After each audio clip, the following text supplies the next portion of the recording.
ये कहानी रात को सोने से पहले घर में सबको सुनाई। सेवाराम और मोतीलाल दो घनिष्ठ मित्र थे। दोनों ही गली गली जाकर पीठ पर पोटली लाद कर कपड़े बेचने का काम करते थे। सर्दियों के दिन थे, वे गांव गांव जाकर कपड़े बेच रहे थे। तभी एक झोपड़ी के बाहर एक बुढ़िया जो कि ठंड से कांप रही थी, तो सेवाराम ने अपनी पोटली से एक कंबल निकालकर उस माई को दे दिया और कहा, माई तुम ठंड से कांप रही हो, यह कंबल ओढ़ लो। बूढ़ी माई कंबल लेकर बहुत खुश हुई और जल्दी जल्दी से उसने कंबल से अपने आप को ढक लिया और सेवाराम को खूब सारा आशीर्वाद दिया। तभी उसने सेवाराम को कहा, मेरे पास पैसे तो नहीं है, लेकिन रुको, मैं तुम्हें कुछ देती हूँ। वो अपनी झोपड़ी के अंदर गई। तभी उसके हाथ में एक बहुत ही सुंदर छोटी सी ठाकुर जी की प्रतिमा थी। वह सेवाराम को देते हुए बोली कि मेरे पास देने के लिए पैसे तो नहीं है, लेकिन ये ठाकुर जी हैं, इसको तुम अपनी दुकान पर लगाकर खूब सेवा करना, देखना तुम्हारी कितनी तरक्की होती है, ये मेरा आशीर्वाद है। मोतीराम बुढ़िया के पास आकर बोला, अरे ओ माता जी, क्यों बहाने बना रही हो? अगर पैसे नहीं है तो कोई बात नहीं, लेकिन हमें झूठी तसल्ली मत दो। हमारे पास तो कोई दुकान नहीं है, हम इसको कहां लगाएंगे? इसको तुम अपने पास ही रखो। लेकिन सेवाराम, जो कि बहुत ही नेक दिल का था और ठाकुर जी को मानने वाला था, वह बोला, नहीं नहीं माता जी, अगर आप इतने प्यार से कह रही हो तो ये आप मुझे दे दो, पैसे की आप चिंता मत करो। सेवाराम ने जल्दी से अपने गले में पड़ी हुई परने में ठाकुर जी को लपेट लिया और उनको लेकर चल पड़ा। बुढ़िया दूर दूर तक उनको आशीर्वाद दे रही थी। हरि तुम्हारा ध्यान रखेंगे ठाकुर जी, तुम्हारा ध्यान रखेंगे। वह तब तक आशीर्वाद देती रही जब तक कि वह दोनों उनकी आंखों से ओलझन ना हो गए। ठाकुर जी का ऐसा ही चमत्कार हुआ। अब धीरे धीरे दोनों की कमाई ज्यादा होने लगी। अब उन्होंने एक साइकिल खरीद ली। अब साइकिल पर ठाकुर जी को आगे टोकरी में रखकर और पीछे पोटली रखकर गांव गांव कपड़े बेचने लगे। अब फिर उनको और ज्यादा कमाई होने लगी और उन्होंने एक दुकान किराए पर ले ली और वहां पर ठाकुर जी को बहुत ही सुंदर आसन पर विराजमान करके दुकान का मुहूर्त किया। धीरे धीरे दुकान इतनी चल पड़ी कि अब सेवाराम और मोतीलाल के पास शहर में बहुत ही बड़ी बड़ी कपड़े की दुकानें और कपड़े की मिलें हो गई। एक दिन मोतीलाल सेवाराम को कहता है कि देखो, आज हमारे पास सब कुछ है, यह हम दोनों की मेहनत का नतीजा है। लेकिन सेवाराम बोला, नहीं नहीं, हम दोनों की मेहनत के साथ साथ यह हमारे ठाकुर जी, हमारे हरि की कृपा है।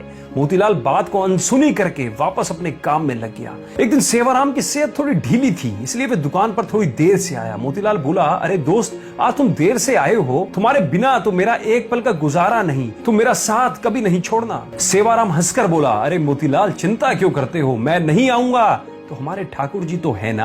यह कहकर सेवाराम अपने काम में लग गया। पहले दोनों का घर दुकान के पास ही होता था, लेकिन अब दोनों ने अपना घर दुकान से काफी दूर ले लिया। अब दोनों ही महल नुमा घर में रहने लगे। दोनों ने अपने बच्चों को खूब पढ़ाया लिखाया। सेवाराम के दो लड़के थे, दोनों की शादी कर दी थी और मोतीलाल के एक लड़का और एक लड़की थी। मोतीलाल ने अभी एक लड़के की शादी की थी, अभी उसने अपनी लड़की की शादी करनी थी। सेहत ढीली होने के कारण सेवाराम अब दुकान पर थोड़े विलंब से आने लगा। तो एक दिन वह मोतीलाल से बोला, अब मेरी सेहत ठीक नहीं रहती, क्या मैं थोड़े विलंब से आ सकता हूं? मोतीलाल ने कहा, हाँ भैया, तुम विलंब से आ सकते हो, लेकिन आया जरूर करो, मेरा तुम्हारे बिना दिल नहीं लगता। फिर अचानक एक दिन सेवाराम 12 बजे के करीब दुकान पर आया, लेकिन आज उसके चेहरे पर अजीब सी चमक थी, चाल में एक अजीब सी मस्ती थी, चेहरे पर अजीब सी मुस्कान थी। वह आकर गद्दी पर बैठ गया।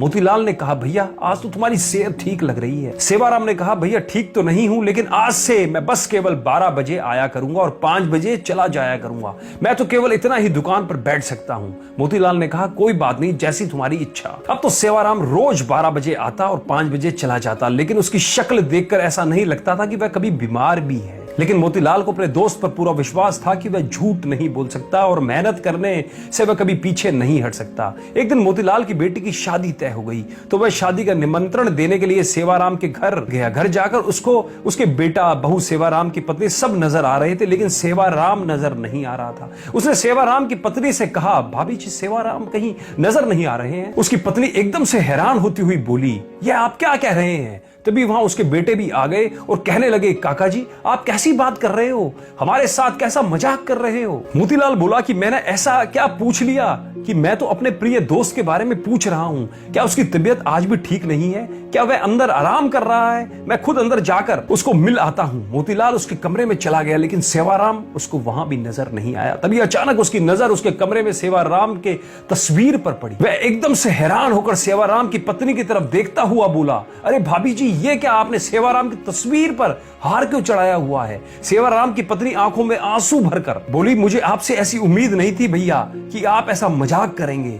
मोतीलाल को कुछ समझ नहीं आ रहा था। तभी सेवाराम का बेटा बोला कि आपको नहीं पता कि पिताजी को गुजरे तो 6 महीने हो चुके हैं। मोतीलाल को तो ऐसा लगा कि जैसे उसके सिर पर बिजली गिर पड़ी।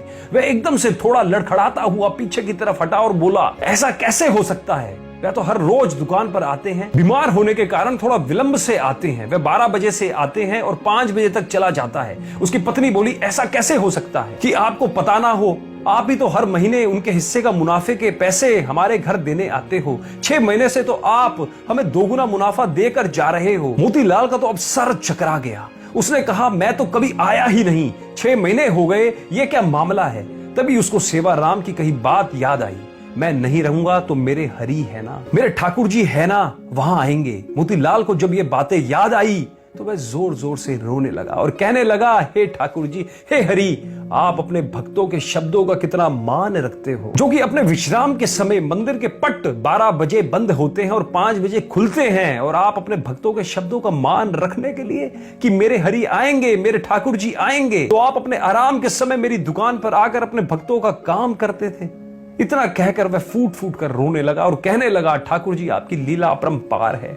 मैं ही सारी जिंदगी नोट गिनने में लगा रहा। असली भक्त तो सेवाराम था, जो आपका प्रिय था। आपने उसको अपने पास बुला लिया और उसके शब्दों का मान रखने के लिए आप उसका काम खुद स्वयं कर रहे थे और उसके हिस्से का मुनाफा भी उसके घर में मेरे रूप में पहुंचा रहे थे। इतना कहकर वह भागा भागा दुकान की तरफ गया और वहां जाकर, जहां पर ठाकुर जी जिस गद्दी पर आकर बैठते थे, जहां पर अपने चरण रखते थे, वहां पर जाकर गद्दी को अपने आंखों से, मुंह से चूमता हुआ, चरणों में लौटता हुआ जार जार रोने लगा और ठाकुर जी की जय जयकार करने लगा। दोस्तों, ठाकुर जी तो हमारे ऐसे ही हैं। सेवाराम को उन पर विश्वास था कि मैं ना रहूंगा तो भी मेरे ठाकुर जी मेरा सारा काम संभालेंगे। दोस्तों, विश्वास से तो बेड़ा पार है, इसलिए हमें हर काम उस पर विश्वास रखकर अपनी डोर उसी पर छोड़ देनी चाहिए। दोस्तों, जिनको अपने भगवान पर, अपने परमात्मा पर, अपने इष्ट देव पर पूर्ण विश्वास है, वे उनकी डोरी कभी भी नहीं अपने हाथों से छूटने देते। तो एक बार कमेंट में जय हो ठाकुर महाराज की, जय हो हरि की, जय हो कृष्ण कन्हैया लाल की जरूर लिखें। जय कृष्ण कन्हैया लाल की, जय जय राधे।